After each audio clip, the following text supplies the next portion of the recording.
Hello and welcome to the Stellar Way for course creators. This is a channel for you to be able to learn how to design, create and launch an online course. So whether you are starting course creation or you are finally launching your online course, subscribe to this channel to learn how to design, create and launch an online course. Each week I will be uploading a new video, so click the notifications button so that you don't miss a video. If you do have any questions or if you do want something specific demonstrated, let me know in the comments below and I'll ensure that I create a new video for that. In this particular video, we're looking at what you do once you have finished creating your course curriculum and what the next steps are before you start creating your content. So before we jump into that, if you haven't yet had a look at my previous videos over the past couple of weeks that look at why a course curriculum is so important and the 3 elements of a course curriculum, make sure that you do watch those first, and I'll put the links down in the comments below. Okay, so now that you have your curriculum, let's have a look at what the next step is.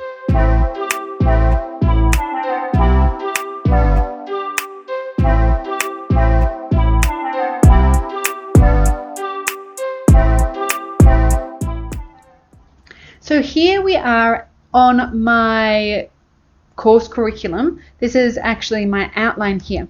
So if I come back here to my course curriculum, if you've watched those videos now, you understand what all of these elements are and how you can build this course curriculum. In this video, I'm not going to jump into that, but if you do have any questions, let me know in the comments below. So before we go and create a lesson plan, or before we start to create a storyboard so that we can create our videos and start to create our content, we need to finish some final steps of our design in our course creation. And that is creating a course outline here. A course outline is like a running list of absolutely everything that's going to go into your online course. Now this one is not yet completed and I would like to demonstrate some of that to you today.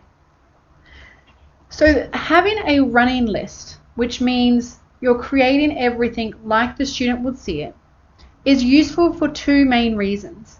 Firstly, it's useful to identify if there are any gaps in your online course, and it's also really useful for you to ensure that you are providing the student with everything in the right flow.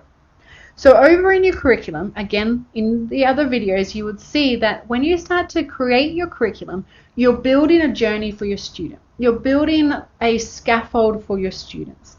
It's like stepping stones where you're taking them from point A to point B. So you've already created this bit of a journey in your course curriculum.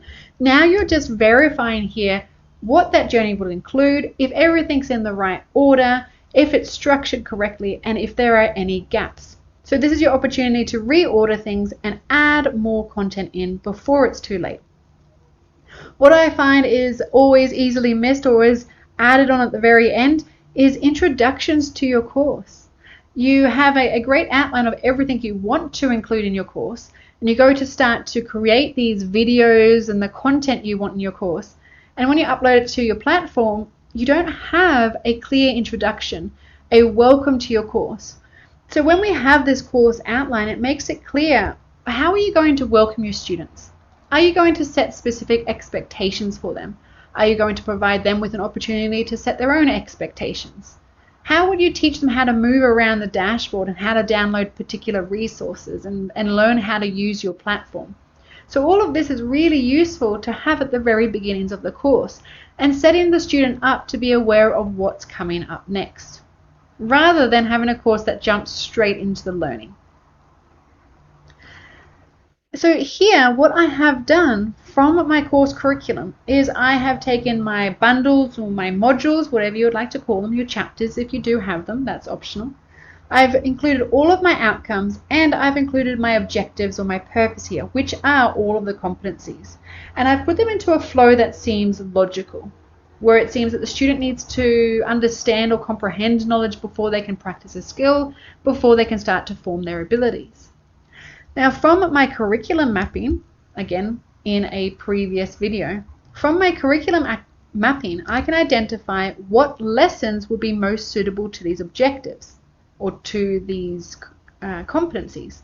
So here you can see that I'm writing the name of the activity, whether it's a video, whether it's text, whether it's a podcast. I'm writing the name of the activity. And then on the right hand side, I'm writing a brief overview. So here I can have a really good overview if I have missed anything, if there are any gaps. As I start to write this, I might think, well, wait a second, if I'm including this, I need to have a predecessor, or I need to have information that comes before this, because I'm jumping from one point to the next. So it's a really good way to have a very clear overview. So for example, here I have an objective where students need to identify recommendations for course versions. Now remember, again in the previous videos, that these verbs that I'm using are allowing me to identify if I'm only imparting knowledge or if I need to provide the student with opportunities to practice a skill before they start to be able to have the abilities to create and modify and build whatever it is you're teaching them. Now you might not be going that far in your course. You might only be imparting knowledge. So you might only be helping students to have some type of comprehension. You might be only providing them opportunities to practice new skills and gain feedback. It's up to you what's included in your course. But what's most important is that in my mapping, I've already identified that for students to be able to identify the recommendations, that they need to have access to a list of recommended course versions, which I'm going to provide them in a text format. I also want them to have a lesson, which it might be a combined lesson that has a video with a downloadable content, that in this one lesson I then discuss recommendations for 5 course versions, obviously with no spelling mistakes. So here this is a overview where sometimes you can see that I add bullet points in to make sure, not bullet points, comments in, so I don't forget anything. I never ever get this done in one go. Never have I sat down and created an outline perfectly in the first go. What I do is that I would constantly come back to this, and as I get ideas I would add them into the comments to make sure that I'm not forgetting to add something earlier or to revisit something later on. So this is why I like to use Excel, because I can have everything very structured with particular comments in the right areas. So again, if I go to write the objectives in each phase of your first version, for this I might have an activity where the activity is it might be a PDF download, it might be a survey, or not a survey but a short answer question. It might be a Trello board template. I'm just providing ideas here. And most importantly, after this is where you start to insert things where you realize, well, I need to have something that bridges these two activities together. I might have a Q&A session where students can come to the Q&A session and we can provide feedback on the objectives that they've written before they move to the next step. So this is actually the activity is a Q&A session, and the objective is provide feedback, or for the students to seek feedback. Okay, so as I'm starting to build this, I'm starting to think, is everything in the right order? Is anything missing? And am I providing too much? Is this actually relevant to the objective, or am I just putting together all of this unrelated content? Now I recommend using Google Sheets or Excel, whatever you use. This template is available for you to download. I'll put it in the comments as well. It's a free template that provides you with how to use the template. So it's like a mini course here with descriptions of what each area means and how to use them, with videos as well. And then it goes through all the learning outcomes, the mapping, and finally the outlining here. Now if we look at a full course that's completed, we can see here that this is a full course outline that's completed, that's now all created and it is all built in Thinkific and has been delivered with students that have been enrolled and gone through the course. So this has helped me to map everything out. This is something that's, you can see the difference between something that's completed rather than something that's just full of comments and bits and pieces of information and highlights, because it's not yet completed and I'm still moving things around.